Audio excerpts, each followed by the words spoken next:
नमस्कार विद्यार्थी मित्रांनो, आज इयत्ता 12वीच्या पाठ्यपुस्तकातील दंतकथा नावाचा पाठ आपण शिकणार आहोत. दंतकथा ही एक विनोदी कथा आहे.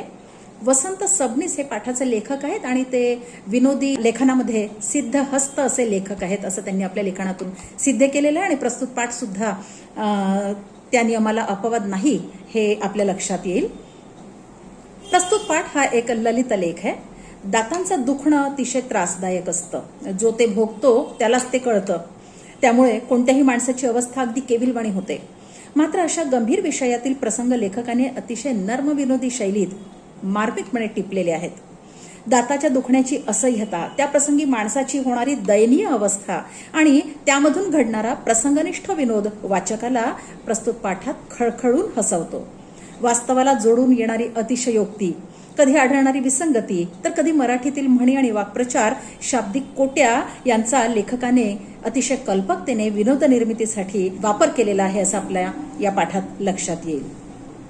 पाठाला सुरुवात करूयात. लेखक म्हणतो की मानवी देह पंचमहाभूतांचा बनलेला आहे असं म्हणतात. हो ना, आपल्या प्राचीन ज्ञानी लोकांनी आपल्याला सांगून ठेवलेलं आहे की पृथ्वी, आप, तेज, वायू, आकाश या पंचमहाभूतांपासून मानवी देह तयार झालेला आहे. परंतु लेखकाला आश्चर्य या गोष्टीचं वाटतं की हे जे 6वं महाभूत आहे, ज्याला दात म्हणतो लेखकाच्या लेखी दात हे 6वं महाभूत आहे, त्या प्राचीन ज्ञानी मंडळींना या महाभूताची जाणीव कशी काय झाली नाही. लेखक म्हणतो दात ही माझ्या मते परमेश्वरांनी मारून ठेवलेली एक मेख आहे. मेख म्हणजे काय? युक्तीने एखाद्या गोष्टीमध्ये अडचण निर्माण करणं. म्हणजे देवानी माणसाला सगळे अवयव सगळे अगदी छान व्यवस्थित दिलेले आहेत. मात्र दात ही अशी एक गोष्ट दिलेली आहे की ती असली तरी पंचायत आणि नसली तरी पंचायत. अच्छा, असली आणि नसली तरीही पंचायत. हे कसं? हे सांगण्यासाठीच या पाठाचा लेखकाने प्रपंच केलेला आहे. लेखक म्हणतो की मानवी देह संपूर्णतया तयार केल्यानंतर कदाचित 6-7 महिन्यांनी ही आपल्या दाताची कल्पना, म्हणजे या माणसाला मी दात सुद्धा दिले पाहिजेत ही कल्पना देवाला बहुतेक सुचली असावी. नाहीतर इतर सर्व अवयव आपण जन्माला येतो त्यावेळी आपल्या संगे असताना, आपल्या सोबत असताना दातच तेवढे 6-7 महिन्यांनी का बरं यावेत. लेखक आपल्याला म्हणतोय की तुटलेलं बोट पुन्हा उगवल्याचं मी पाहिलेलं नाही, किंवा पहिलं नकटं नाक गळून त्या जागी नवीन नाक आल्याचं पण मी पाहिलेलं नाही. मात्र दात हा एकच अवयव आपल्या शरीरात असा आहे की जो पडतो आणि परत एकदा उगवतो. 2-2दा तो आपल्याला मिळतो. त्यामुळे माणसाला काय दिलेलं आहे, कुठलाही अवयव आपल्याला ज्यावेळी मिळतो त्यावेळी त्रास होत नाही एवढा जेवढा दात उगवताना त्रास होतो. दात काय करतो? येताना त्रास देतो आणि गेल्यानंतर पश्चाताप होतो आपल्याला. हो ना, दात येताना लहान बाळाला खूप त्रास होत असतो आणि दात ज्यावेळी जातात आपले म्हातारे आपण होतो त्यावेळी पश्चाताप होतो, कारण खाण्याची वगैरे आपली पंचायत होऊन जाते आणि त्यामुळे आपल्याला पश्चाताप होतो की अरे दात होते तेव्हाच चांगलं होतं असं आपल्याला वाटायला लागतं. देवानी हे असं का केलं असावं, तर माणसाला शरण आणताना दाती तृण धरायला एखादी तरी जागा असायला पाहिजे असं त्याला वाटलं असावं. दाती तृण धरणे म्हणजे शरण जाणे असा हा वाक्प्रचार इथे योजलेला आहे. तसेही लेखक म्हणतो दातांनी माणसांना काय दिलेलं आहे. मला स्वतःला तर दातांबद्दल मुळीच प्रेम नाही. लेखक म्हणतो का लेखकाला प्रेम नाही, कारण लहानपणी दात येत असताना लेखक म्हणतो की अशी वदंत आहे असं मी ऐकू नये की मग घरातल्या माणसांना मी रडवून सोडलं होतं म्हणे. तो म्हणतो अर्थात हे काही सर्वस्वी खरं नसावं, कारण मी घरातल्यांना रडवलं असेल तर त्यावेळी मी पण रडलो असेनच ना, कारण ज्याला दात येतात त्यालाच सगळ्यात जास्त त्रास होतो, त्यामुळे मी पण रडलो असणार त्यावेळी असं म्हणतात. लेखक म्हणतो की दात आल्यानंतर जो दिसेल त्याला मी चावत असे. त्यामुळे ही लेखकाची दंतकथा म्हणजे लेखकाच्या दाताची कथा ऐकून असल्यामुळे बरेच नातेवाईक आज सुद्धा लेखक दिसला की त्याला पाहिल्याबरोबर दूर दूर पळतात. लेखक म्हणतो अर्थातच आता काही मी दिसेल त्याला चावत नाही, मी बालपणी चावत असे, कारण चावण्याची हौस मी अनेकदा स्वतःचीच मनगट चावून चावून भागून टाकलेली आहे. म्हणजे काय, स्वतःचेच मनगट चावणे म्हणजे असहायतेने चरफडणे. लेखक म्हणतो मी असहायतेने चरफडत असतो माझ्या दातांचा विषय निघाल्यानंतर. याचं कारण असं आहे की माझ्या दातांनी मला इतका उपद्रव दिलेला आहे, उपद्रव म्हणजे त्रास दिलेला आहे की त्या मानाने दुसऱ्यांना दिलेला उपद्रव काही नाही. म्हणजे मला दात ज्यावेळी येत होते बालपणी बाळ असताना त्यावेळी पण मला दातांनी त्रास दिला. सध्या मला जे माझ्या तोंडात दात आहेत तेही दात त्रासच देत आहेत. त्यामुळे दात म्हणजे त्रासदायक अवयव अशी माझी धारणा झालेली आहे लेखक म्हणतो. आणि म्हणून जर का इतरांना माझ्या दातांमुळे त्रास झाला असेल तर त्याबद्दल म्हणजे मला त्याबद्दल यत्किंचित सुद्धा वाईट वाटत नाही. आणि मला तर माझ्या दातांमध्ये धरता येईल एवढा सुद्धा, दातात धरता येईल एवढा म्हणजे अगदी क्षुल्लक, अगदी यत्किंचित सुद्धा मला आदर माझ्या दातांबद्दल राहिलेला नाहीये. माझ्याप्रमाणेच लेखक म्हणतो, अच्छा मलाच आदर नाही का दातांबद्दल? छे, असं नाहीये. मराठी भाषेला पण दातांबद्दल आदर नाहीये. दात या अवयवाला धरून मराठी भाषेमध्ये जितके काही वाक्प्रचार आहेत ना, त्यातला एकाही वाक्प्रचार हे सिद्ध करत नाही. लेखक म्हणतो वाक्प्रचार किंवा म्हण हे सिद्ध करत नाही की मराठी भाषा दाताबद्दल थोडासा तरी सन्मान बाळगून जरा बोलते म्हणून. का? कारण दाताशी संबंधित जितके पण वाक्प्रचार आहेत, उदाहरणं पाहायची झाली तर दात घशात घालणं, दात पाडणं, दात वाजवणं, दात विचकणं, दात धरणं, दात खीळ बसणं, दातास दात लावून बसणं, दातोट खाणं, दात खट्टे करणं, दातांच्या कण्या करणं, म्हणजे इतके सगळे वाक्प्रचार जितके आहेत मराठी भाषेमध्ये दाताला धरून, ते सगळे वाक्प्रचार जे आहेत ते दाताबद्दल काही ना काही दारिद्र्य, भिकारपणा, असभ्यपणा असल्याच भावना दर्शवणारे आहेत. आणि म्हणून लेखक म्हणतो की दातांबद्दल मराठी भाषेने सुद्धा मंगल भावना व्यक्त केलेली मला कुठे दिसत नाही. हा एक अपवाद आहे या नियमाला. आणि तो असा अपवाद असा आहे की प्रेम विव्हल म्हणजे प्रेम व्याकुळ झालेल्या कवींनी ज्यावेळी कविता लिहिल्यावर आपल्या प्रेयसीवर त्यावेळी काय केलं? त्यावेळी नाही म्हणायला या कवी मंडळींनी दाताला जरा बरं स्थान दिलेलं आहे. प्रेयसीच्या दातांना कुंदकळ्यांची उपमा दिलेली आहे. कुंदकळ्या म्हणजे कुंदा नावाचं जे फूल असतं ना, तर त्या कुंदाची कळी ती अतिशय नाजूक असते, सुंदर असते, शुभ्र धवल असते. तर प्रेयसीच्या दातांना कुंदकळ्या वगैरे वगैरे संबोधून या कवींनी, प्रेम विभल कवींनी, प्रेम व्याकुळ कवींनी दातांना जरा सन्मान देण्याचं काम केलेलं आहे. पण तो एकच अपवाद आहे. या व्यतिरिक्त लेखकाला इतर कुठल्याही ठिकाणी दाताबद्दल काही सुद्धा सन्मानजनक वाक्प्रचार किंवा म्हण आढळून आलेली नाहीये. लेखक म्हणतो प्रेयसीच्या दातांना कवितेमध्ये स्थान दिलेलं आहे कवींनी. मात्र प्रेयसीच्या दातात जीव अडकून तिच्या प्राप्तीसाठी झगडणारा एकही प्रियकर लेखक म्हणतो मी आजपर्यंत पाहिलेला नाहीये. प्रेयसीचे डोळे, प्रेयसीचा वर्ण, प्रेयसीचे ओठ, एखादा तीळ, तिच्या गालांवर पडणारी खळी, या सगळ्या गोष्टी माणसाला गुंतवतात, या सगळ्या गोष्टी माणसाला आकृष्ट करतात. परंतु प्रेयसीचे दात पाहून वेडा झालेला प्रियकर लेखक म्हणतो मला अजून तरी भेटावयाचा आहे. दात हा अवयव असा आहे की जो लहानपणी पण आपल्याला मार देतो आणि तरुणपणी सुद्धा दातांमुळे आपल्याला मोठ्या मंडळींची बोलणी खावी लागतात.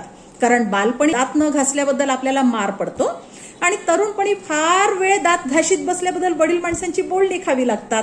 व्यवहारात जे कोण केव्हा पाडील याचा भरवसा नसतो. आपले दात कोण केव्हा कुठल्या प्रसंगी पाडील याचा भरवसा नसतो.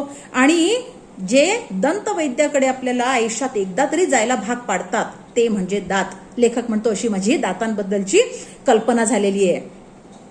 लेखक आपल्याला सांगतोय की पहिल्यांदा मी पण दातांबद्दल काही पर्वा करत नसे, दात या अवयवाला इतकं मी महत्वाचं गणत नसे, इतकी मी त्यांची काळजी घेत नसे. इतकंच नव्हे तर दात दुखणारे इतर लोक ज्यावेळी मला दिसले ना किंवा भेटले त्यावेळी मी त्यांची अवहेलना केली, त्यांची टिंगल केली, त्यांची टवाळी केली, टर उडवली. हे एवढं सगळं मी का केलं? कारण दात दुखी ही काय चीज असते हे मला तोपर्यंत माहीतच नव्हतं. हे लेखकाला पहिल्यांदा केव्हा कळलं? परशा नावाचा एक पहिलवान लेखकाच्या ओळखीचा होता आणि परशाची दातदुखीने झालेली जी अवस्था होती ती पाहिल्यानंतर आयुष्यात पहिल्यांदा लेखकाला दातदुखीचं गांभीर्य कळलं. लेखक म्हणतो की सुरुवातीला एवढ्याशा दातदुखीचं म्हणजे दात पाहिलं तर एवढासा अवयव आणि त्याचं दुखणं ते केवढं असणार, पण या एवढ्याशा दातदुखीला लोक इतकं मोठं मानतात. या गोष्टीच्या मागे काय रहस्य आहे मला कळतच नसे. पण हे रहस्य केव्हा उलगडलं? लेखक म्हणतो आमच्या परशा पहिलवानासारखा मस्त गडी सुद्धा दातांपुढे ज्यावेळी चारी मुंड्या चित झालेला पाहिला, म्हणजे दातांपुढे शरणागती पत्करलेला मी पाहिला, त्यावेळी मला जरा दातदुखीचा संशय आला. त्यावेळी मला पहिल्यांदा वाटलं की दातदुखीला इतक्या सहजपणे मी घेऊ नये. परशा हा जो लेखकाच्या ओळखीचा व्यक्ती होता तो होता जन्मापासून पहिलवान. रानात अनेकदा लांडग्याशी एकटा झुंजलेला, म्हणजे किती शूर होता तो बघा. अनेक लांडग्यांचे सुळे तर नुसत्या काठीच्या तडाख्याने पाडणारा हा गडी जो होता तो नेहमी असा ऐटीत चालायचा, तोऱ्यात चालायचा, दिमाखात चालायचा की जणू काही एखादा वनराज चालून येतोय, एखादा सिंह येतोय. छाती तर इतकी पुढे काढायचा की अनेकदा आधी त्याची छाती दिसायची, नंतर त्याचा चेहरा दिसायचा, असं लेखक विनोदाने म्हणतायत. रस्त्यात कधी लेखकाला परशा हा भेटला की विचारायचा, काय र कुठं निघालास? त्याच्या दृष्टीने हा सवाल जो होता तो अतिशय प्रेमळपणे विचारलेला होता, कारण लेखक लहान होता, लहान मुलाशी बोलावं तसं तो बोलत होता. पण लेखक म्हणतो माझ्या दृष्टीने मात्र त्यांनी केलेला हा जो सवाल असायचा अतिशय उर्मट असायचा, कारण लेखकाला वाटायचं हा पहिलवान आहे आणि हा उर्मटपणे माझ्याशी बोलतोय. लेखक म्हणतोय की मला त्यावेळी त्याचा राग यायचा. ज्यावेळी तो विचारायचा काय रे कुठं निघालास, मला राग यायचा. मग मी म्हणायचो त्याला चाललोय कुस्ती मारायला, येतोस कुस्ती, असे म्हणत तो अत्यंत विकट हास्य भयंकर पद्धतीने तो हसायचा, मोठमोठ्याने हसायचा आणि म्हणायचा अरे अगोदर माशी तर मार नाकावरली, मग कुस्तीचं बघू. आणि मग माझ्या खांद्यावर मोठ्या प्रेमाने दणका द्यायचा. परशा लेखकाच्या खांद्यावर लेखक छोटा असताना दणका द्यायचा, पण त्या दणक्याचा मार लागायचा कुणाला? परशाला. लेखक म्हणतो गंमत अशी की दणका मला दिला तरी लागायचं त्याला. लई हाडं आहेत तुझ्या अंगात, दगडावाणी लागतात हाताला, असं त्यानं म्हटलं की मग हाडाच्या बाबतीत का असे ना आपण त्याच्यापेक्षा वरचढ आहोत याचा लेखकाला प्रचंड आनंद व्हायचा. म्हणजे एवढा मोठा पहिलवान आहे, त्यांनी मला दणका दिला आणि लागलं त्याला, म्हणजे कुठेतरी मी याच्यापेक्षा मोठा आहे, श्रेष्ठ आहे. हाडांच्या बाबतीत का असे ना मी याच्यापेक्षा श्रेष्ठ आहे, वरचढ आहे, या गोष्टीचा लेखकाला मोठा आनंद व्हायचा. लेखक म्हणतो की आपल्या ताकदीची परशाला फार घमेंड होती, त्याला फार गर्व होता की मी खूप मोठा कुस्तीगीर आहे म्हणून. स्वतःचा उल्लेख करताना तो काय करायचा? सिंह असा, म्हणजे तो स्वतःला सिंह म्हणायचा. स्वतःला सिंह म्हणून घेण्यात त्याला मोठा अभिमान वाटायचा. काय परशा यंदा कशी काय तयारी आहे असं कोणी विचारलं की त्याचं उत्तर ठरलेलं असायचं. म्हणजे कुस्तीच्या स्पर्धांसाठी कशी तयारी सुरू आहे तुझी असं कोणी विचारलं की त्याचं उत्तर ठरलेलं असायचं. परशा म्हणायचा सिंहाला काय भ्या आहे भाई कुणाचं, सिंह काय कुणाला घाबरणार आहे का? सिंह मातीत उतरला की लांडगी कोल्ही पाक पशार होत्यात. म्हणजे माझ्या समोर इतर जे पैलवान आहेत ना ते लांडगे कोल्ह्यासारखे आहेत, यक्कश्चित क्षुद्र आहेत, क्षुल्लक आहेत. ते मी फडामध्ये उतरल्याबरोबर असे गायब होतात म्हणून सांगू, परशा सांगायचा इतरांना. शिवाय तो स्वतःचा उल्लेख करताना म्हणायचा सिंहाला आल्या लई झोप लागती या, म्हणजे मला अलीकडे खूप झोप येते असं म्हणताना तो म्हणायचा की सिंहाला खूप झोप येते अलीकडे. त्याला दात घासायचा विलक्षण कंटाळा परशाला. 4-8 दिवसांतून केव्हा तरी एकदा दात घासायचा तो सोंग करायचा, तेही सोंग करायचा. हा, लेखक दात घासायचा म्हणत नाहीये इथे. त्याबद्दल मी एकदा सहज त्याला विचारलं, परशा तू दात घाशीत नाहीच वाटतं रोज, सिंह काय दात घासतो वय कधी? त्यानं मला ताडकन उत्तर दिलं. परशाने आपल्या लेखकालाच प्रतिप्रश्न केला, सिंहाला कधी बघितलंयस तू दात घासताना? तर असा हा सिंहासारखा उग्र आणि बलदंड परशा एके दिवशी सपाटून मार खाल्लेल्या कुत्र्यासारखा समोरून येत होता. त्याची ऐट, त्याचा दिमाग, त्याची घमेंड यापैकी कशाचाही मागमूस त्याच्या चेहऱ्यावर दिसत नव्हता. कुस्तीत हरला तरी सुद्धा तो कधी अशा प्रकारे दिसलेला नव्हता. त्यामुळे जवळ जाऊन मी त्याला विचारलं काय पहिलवान काय झालंय आज? केविलवाणा चेहरा करून तो म्हणाला दात र, काल रातच्या धरणं असा ठणकतो या काही एक सुचेन असं झालंय. लेखक म्हणाला अरे सिंहाचे दात कधी दुखतात होय? परशा यावर म्हणतो कसला सिंह घेऊन बसलास मर्दा, या दातानं सिंहाचा पार बकरा करून टाकला. या सिंहाचा बकरा करणे म्हणजे ऐट जिरवणे. माझी पार ऐट जिरवलेली या दातदुखीने. मी सिंहासारखा एवढा कुस्तीगीर, पण मला अगदी बकऱ्यासारखा पहिलवान करून टाकलेलं आहे असं म्हणून आपल्या दातदुखीची दर्दभरी दास्तान त्यांनी मला सांगितली. आणि अखेरीस म्हणाला अरे सिंहच नव, नरसिंह जरी आला तरी दातामोहर त्याचं काही एक चालायचं नाही. तो आपल्या लेखकाला सांगतो की अरे दातदुखी हा इतका भयंकर प्रकार आहे की सिंह काय नरसिंह सुद्धा दातदुखीने हैराण झाला ना तर त्याला सुद्धा काही एक सुचेन असं होईल. लेखक म्हणतो मला त्यावेळी परशाचं हसू आलं, पण काही काळानंतर ज्यावेळी माझा परशा झाला, म्हणजे मला सुद्धा परशासारखी दातदुखी व्हायला लागली, तेव्हा माझा नक्षा पार उतरला. नक्षा उतरणे, घमेंड जिरणे, गर्वहरण होणे. लेखक म्हणतो की मी जे दाताला अगदी क्षुद्र समजत होतो ते मात्र व्हायचं थांबलं. कारण लेखक म्हणतो की माणसाला मरण आणि दातदुखी चुकवताच येत नसावी, दोन्हींना तो समान पारड्यामध्ये तोलतो इथे. कारण मरणासारखी भयंकर दातदुखी असते. जन्मात एकदा सुद्धा दात न दुखलेला मनुष्य मला अजून तरी आढळलेला नाही, लेखक म्हणतो. आणि असा कोणी असलाच तर तो कमनशिबी असला पाहिजे. ह्याचं कारण असं आहे की ज्याचे दात दुखतात त्याला ब्रह्मांडाचं दर्शन होतं. दातदुखी ज्यावेळी होते त्यावेळी आपल्याला सगळे तारे दिवसा सुद्धा आपल्या नजरेसमोर तरळून जातात. अनेक वर्षे समोर येईल ते मिटल्या डोळ्यांनी चावणारा, म्हणजे विना तक्रार येईल ते खाणारा, ग्रहण करणारा माझा दात एके दिवशी काही कारण नसताना ठणकू लागला. आणि असा ठणकू लागला की त्याने माझी अवस्था हीन दीन करून टाकली. दात ठणकू लागल्याबरोबर मी पहिली गोष्ट कोणती केली असेल तर ती ही की ज्यांच्या दाढदुखीची मी आजपर्यंत अवहेलना केली होती त्या सगळ्यांची मनातल्या मनात मी सरसकट माफी मागून टाकली. लेखक म्हणतो आजपर्यंत इतरांची दातदुखी हा माझ्यासाठी थट्टेचा चेष्टेचा विषय होता, पण ज्यावेळी मी स्वतः या प्रसंगाला सामोरा गेलो त्यावेळी मात्र मला फार वाईट वाटलं की मी इतरांची का चेष्टा केली. दातदुखी इतकी भयंकर असते हे लेखकाला त्या दिवशी कळलं. असं होतं बरेचदा ना की आपण इतरांची थट्टा करतो, इतरांची टर उडवतो एखाद्या गोष्टीसाठी, पण तीच गोष्ट ज्यावेळी आपल्यासोबत होते त्यावेळी आपल्याला त्या गोष्टीचं दुःख कळत असतं. दात दुखायला लागला की तो मुळापासून दुखायला लागतो. किंबहुना दाताला मूळ देखील असतं. हे केव्हा कळतं आपल्याला? ज्यावेळी तो दुखायला लागतो त्यावेळी, कारण तो समूळ दुखायला लागत असतो.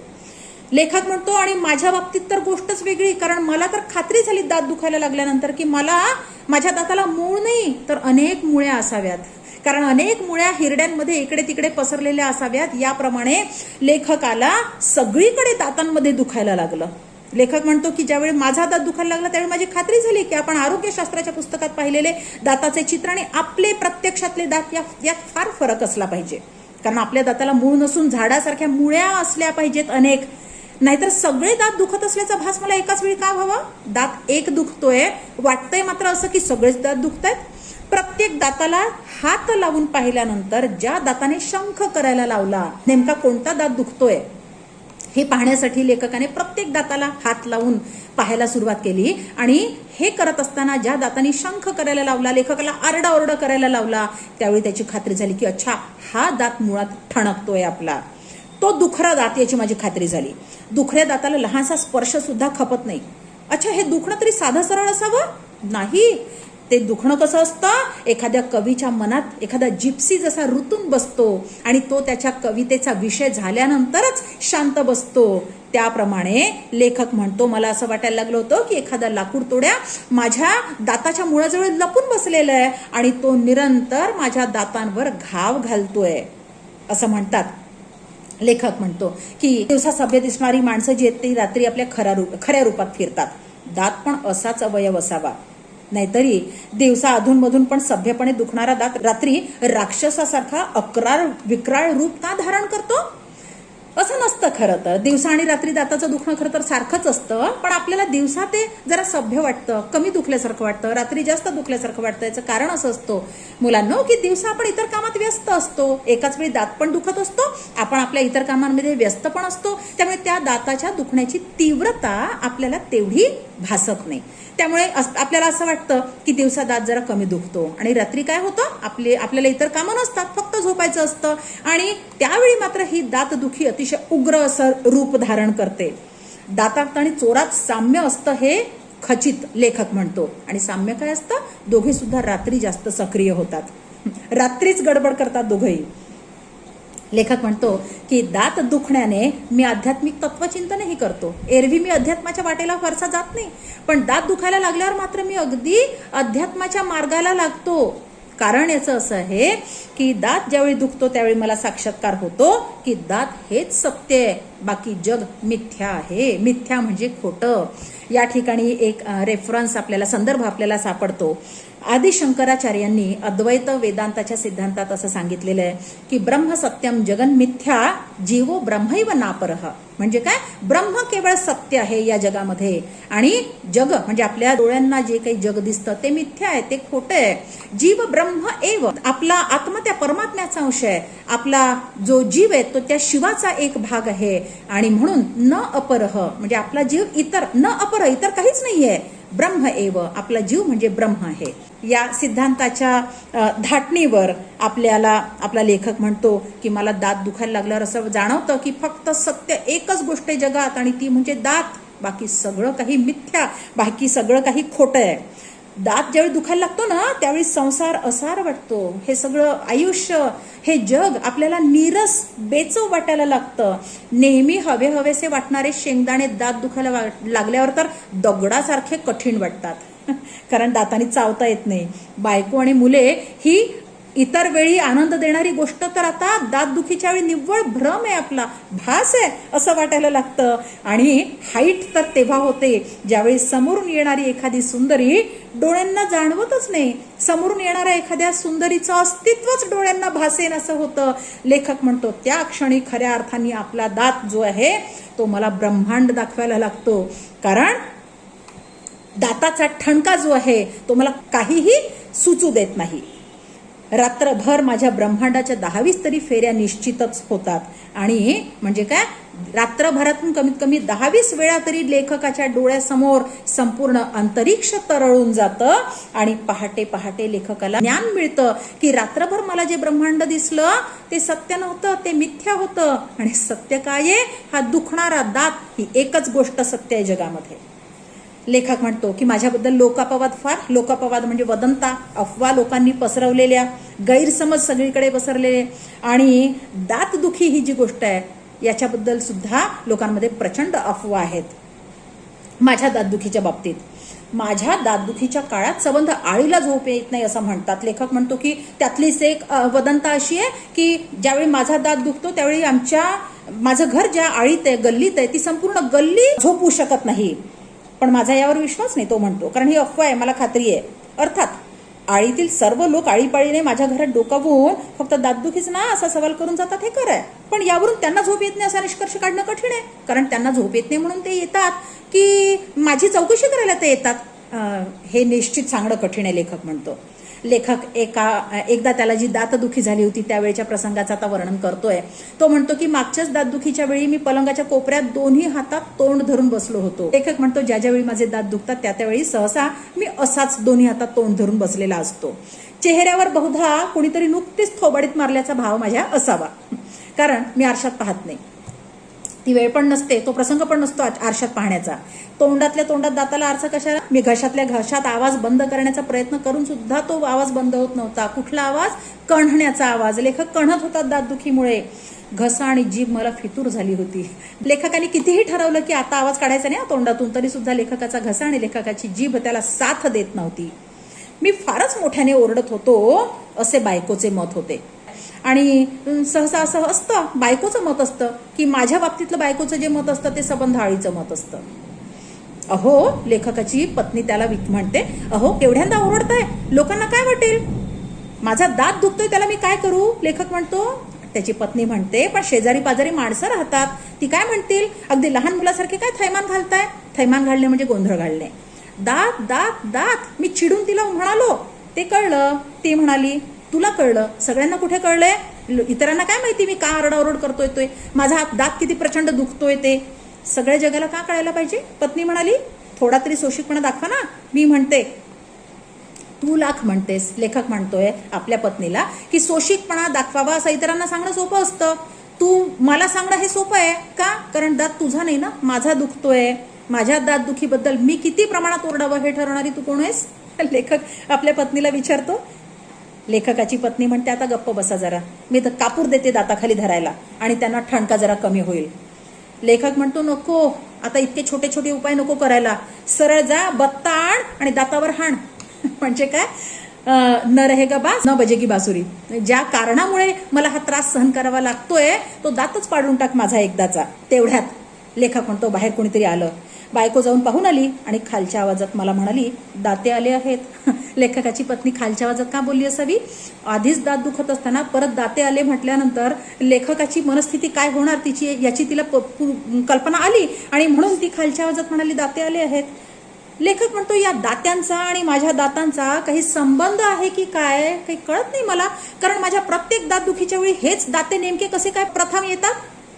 दातदुखीच्या काळात माझी सहनशक्ती फार खलास झालेली असते, इतकी की दाते किंवा दातार अशा दातांशी जवळीक दाखवणारी आडनावं बाळगणाऱ्या लोकांचं मला तोंड देखील पाहावंसं वाटत नाही.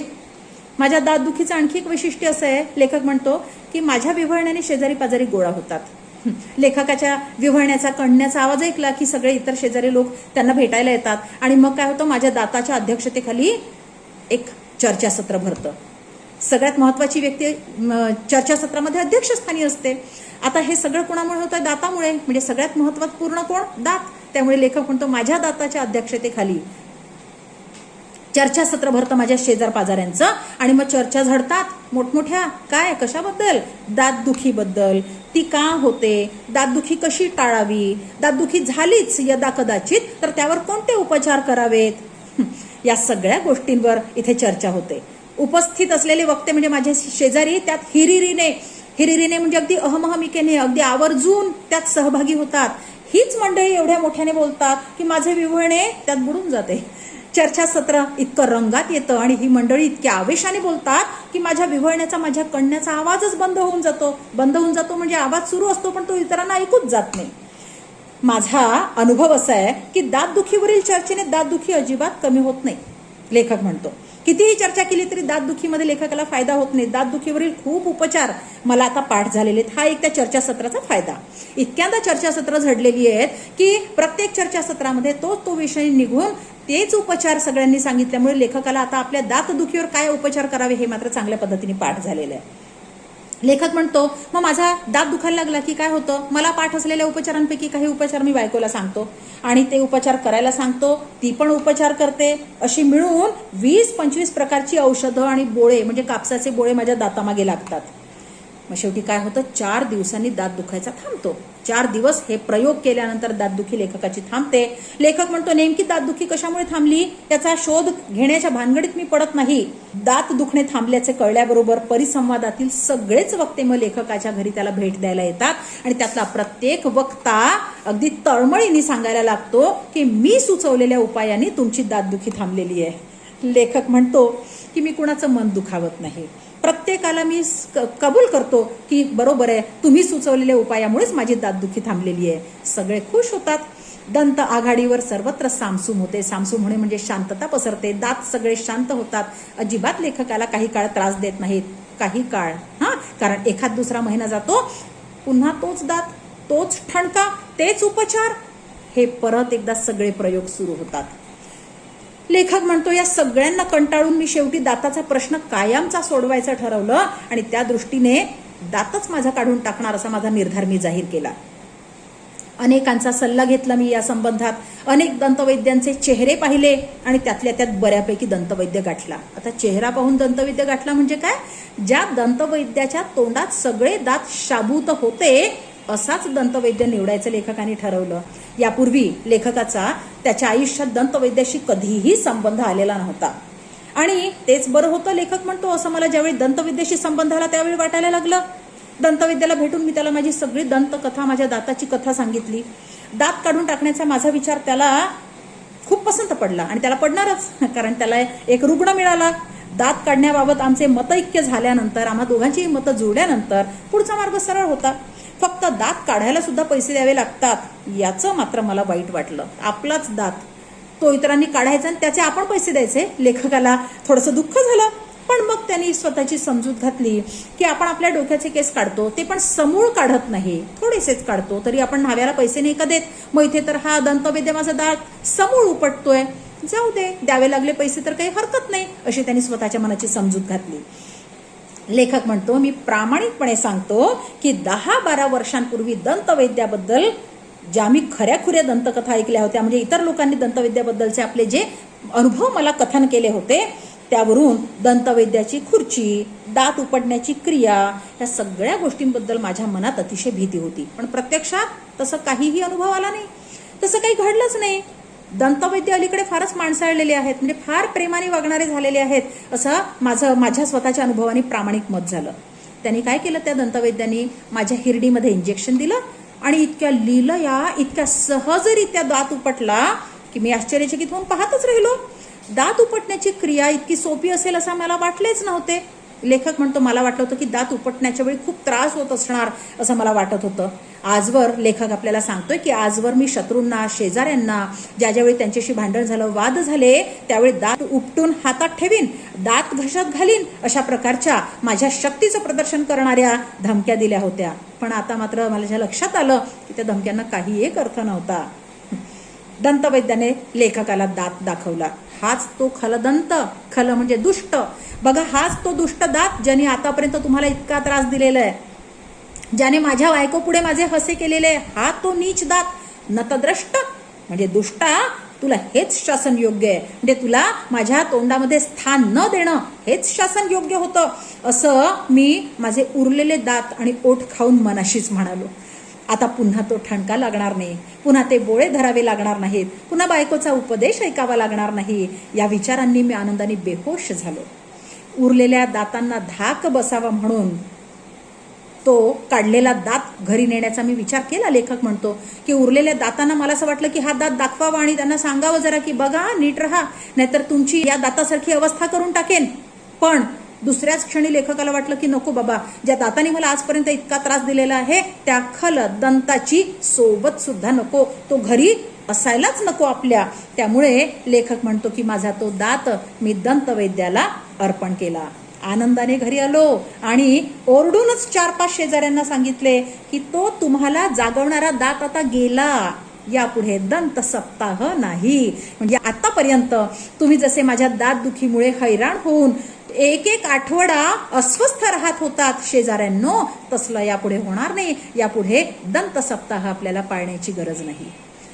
अशा पद्धतीने अतिशय विनोदी शैलीने लेखकाने आपल्या दाताबद्दल इथे कथा सांगितलेली आहे, आपली आपबीती सांगितलेली आहे. हा पाठ तुम्हाला आवडला असेल अशी मी अपेक्षा करते.